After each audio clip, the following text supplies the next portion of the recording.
Hey, Arise family. I hope you guys are doing well. Today we're going to be diving into Joshua chapter 2. I want to let you know there are some resources that are available to you. Go on over to CandyNicoleArise.com, click underneath study guides, and every single chapter that we're going to cover here in Joshua is going to have a study along. That way you can dive into the word for yourself. In this season, we need to be able to stand on our word. That means we need to get into our word, all right? So that we can apply this word to our life. I encourage you to study along. Also, check out the website because there's other resources that are available to you on the site, and it tells you more about this ministry. So let's get into our word, you guys. So it says, Joshua, son of Nun, secretly sent 2 men as spies from the Arcadian grove, saying, "Go and scout the land, especially Jericho." So they left, and they came to the house of the prostitute named Rahab and stayed there. The king of Jericho was told, "Look, for some of the Israelite men have come here tonight to investigate the land." The king of Jericho sent word to Rahab and said, "Bring out the men who came to you and entered your house, for they came to investigate the entire land." Let's stop here. So, hold up. These men of God, they come into Jericho and they go to the prostitute's house? Yeah, kind of a smart plan, actually. Think about this. Jericho is full of Canaanites. Canaanites? I think I said it right, okay? My understanding of these people is they ratchet. They shit, okay? They out here doing the most. They doing child sacrifices. They're also doing like scandalous things as their way of worshiping their gods, Baal and Ashtaroth. I'm saying it all wrong, but Baal. God done taught me how to say that right. Baal and Ashtaroth. Okay? So these gods that they're worshiping are trifling. All right? So they're doing trifling things. They have trifling ways, etc. And so whenever they go into this place, they're not going into like a holy place. So they go to the prostitute's house. That actually seems about right for the place that they're in. All right? So the king, some kind of way, hears that the Israelites have entered. See, you have to realize too, these people scared. They're scared of the Israelites. Why are they scared? Because they've heard what the Lord has done for them. All right. And they also know that this land is also promised to them. But the king is not just going to give it away. Didn't it say in Joshua 1 to go and possess the land? There are people that know you coming to possess that land. Okay, they know it's for you. They know your name is on it, but they ain't not going to just give it to you. You're going to have to take it. All right? So Joshua sends some men up in there. They're spying out the land. They're at the prostitute's house, and the king sends to Rahab and says, "Are the men that came to your house? Boo-boo, I need you to bring them outside. Take them outside." All right? But Rahab, this is what she does in verse 4. But the woman had taken the 2 men and hidden them. So she said, "Yes, the men did come to me, but I don't know where they're from." At nightfall, when the city was about to close, the men went out, and I don't know where they were going. Chase after them quickly, and you will catch up with them. But she had taken them up to the roof and hidden them among the stalks of flax she had arranged on the roof. The men pursued them along the roads to the fords of Jordan, and as soon as they left to pursue them, the city gate was shut. So Rahab lied. She said, "Yeah, those men surely did come and pay me a visit, but they left already. You just missed them. They was headed this way, I believe. You might want to go ahead and pursue them."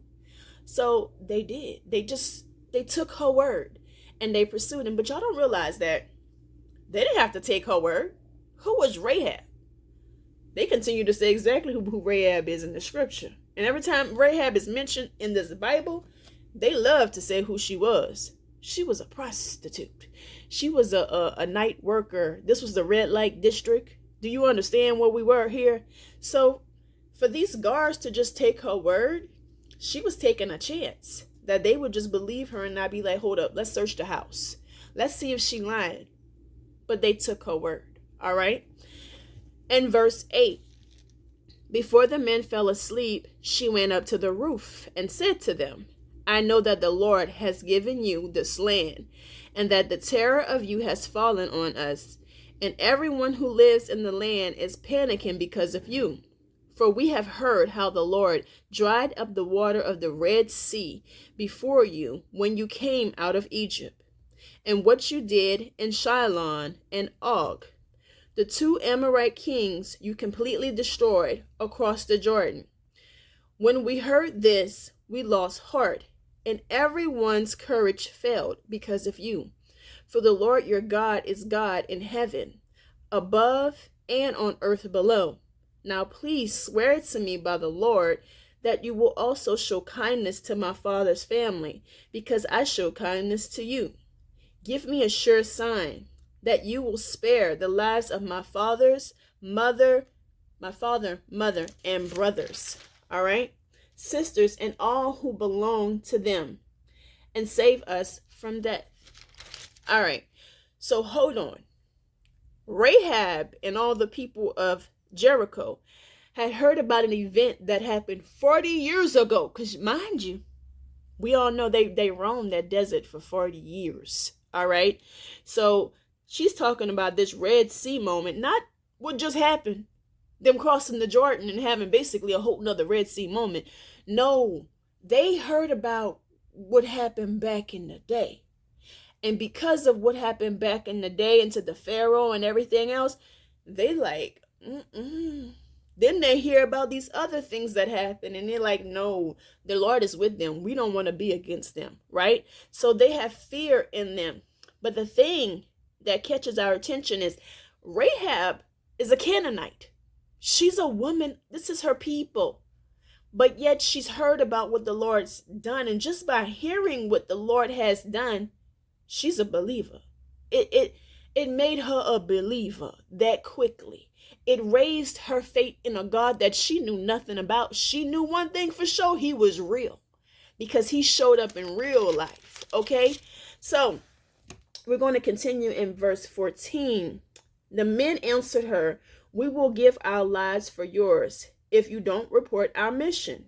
We will show kindness and faithfulness to you when the Lord gives us the land. Then she let them down by a rope through the window, since she lived in a house that was built into the wall of the city. Go to the hill country so that the men pursuing you won't find you. She said to them, hide there for 3 days until they return. Afterwards, go on your way. So another way that she showed her faith is she already knew that the land Jericho belonged to them. And she said it in a way where she had no question about it. She knew this land belonged to them. She knew they would have it, that they would overtake this place, that they would win. And because she knew that, she said, please spare my life.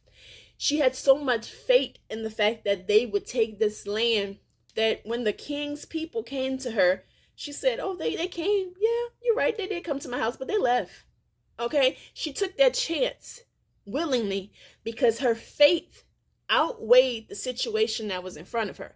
This is similar to the ladies who were in Genesis and Moses' story, where they were the midwives, and they spared the babies' lives. And when the king questioned them why, they said, oh, because before we can even get there, they're popping these babies out like 1, 2, 3. Done with that, okay? That's basically what they told the king, right? So even both of these women, or these sets of women, they did lie. But they realized that there was a greater risk attached to following the earthly king's orders rather than following the King of Kings' orders. All right. So they had to make a choice, and they chose the man upstairs. All right. So we see here, Rahab is also trusting the man upstairs. All right. The men said to her, we will be free from this oath you made us swear, unless when we enter the land you tie this scarlet cord on the window through which you let us down. Bring your father, mother, brothers, and all your father's family into your house. If anyone goes out the doors of your house, his death will be your own fault, and we will be innocent. But if anyone with you in the house should be harmed, his death will be our fault. And if you report our mission, we are free from the oath you made us swear. Let it be as you say, she replied. And she sent them away. After they had gone, she tied the scarlet cord to the window. So the two men went into the hill country and stayed there 3 days, until the pursuers had returned. They searched all along the way, but did not find them. Then the men returned, came down from the hill country, and crossed the Jordan. They went to Joshua son of Nun and reported everything that had happened to them. Then told Joshua, the Lord has handed us over the entire land to us. Everyone who lives in the land is also panicking because of us. They're panicking because they know the Lord is with them. All right. And one thing that I learned from reading this story is I went ahead and I did a search of all the times that Rahab is mentioned in the Bible. Y'all, Rahab is Boaz's mama. Rahab is Boaz's mama. That means she is in the lineage of Jesus Christ, because that's the whole thing about Ruth, is that she ends up being, she not only Lord help me, she not only is redeemed, okay, but she's also put in the lineage of Jesus Christ, Ruth, all right? She also came from a different society where they had false gods and this and that, same as Rahab, all right? But look at God's redemption. And then Rahab, though, look at God's redemption. She was a streetwalker, lady of the night, a prostitute. Every time they mention her, they don't leave that part out. They don't just say Rahab of Jericho. They don't say Rahab of Jericho. Every time they mention Rahab in this Bible, they say Rahab the prostitute. And I think it's very intentional that the Lord continues to word Rahab just in that way, Rahab the prostitute, is because he wants you to understand what she was known for. But he also needs you to understand the redemption that comes. Because Rahab the prostitute, she believed in the Lord of Lords, the King of Kings, baby. She had faith. She's even mentioned in the Hall of Faith, okay? I believe that's in Matthew, where she's mentioned in the Hall of Faith. One of the only two women that's mentioned there is Sarah and Rahab. And it's because of her faith that she already knew God was going to take over this land. And she was ready to risk her life by standing up to the king's men and being like, no, they came by, but they gone. All right. She was risking her life, because if she would have been caught, let's say those soldiers would have been like, let's search the house. And they would have started tearing up everything in the house like some police officers, right? Rahab was going to die that day. Some of her family was going to die that day too. Not only were the spies going to die, she was going to die that day. All right. But what happens with Rahab is one of the spies, she ends up marrying this man. All right. His name is Salmon. It's spelt. And I'm not cutting this video up. You're going to get it how it is. Not perfect. The wife of Salmon. Okay. The tribe of Judah. She's entered into the tribe of Judah, baby. Okay. And then she Boaz's mama, which is in the lineage of Jesus. That means she's King David's great grandmama. The prostitute. Okay, my mind just went somewhere else. Lord help me. Anyway, continue to read this on your own. Get the Bible, study along. It's on CandyNicoleArise.com. Come back tomorrow. We will be on chapter 3. And also, there'll also be a reference for you over there on CandyNicoleArise.com so that you can get into the word yourself.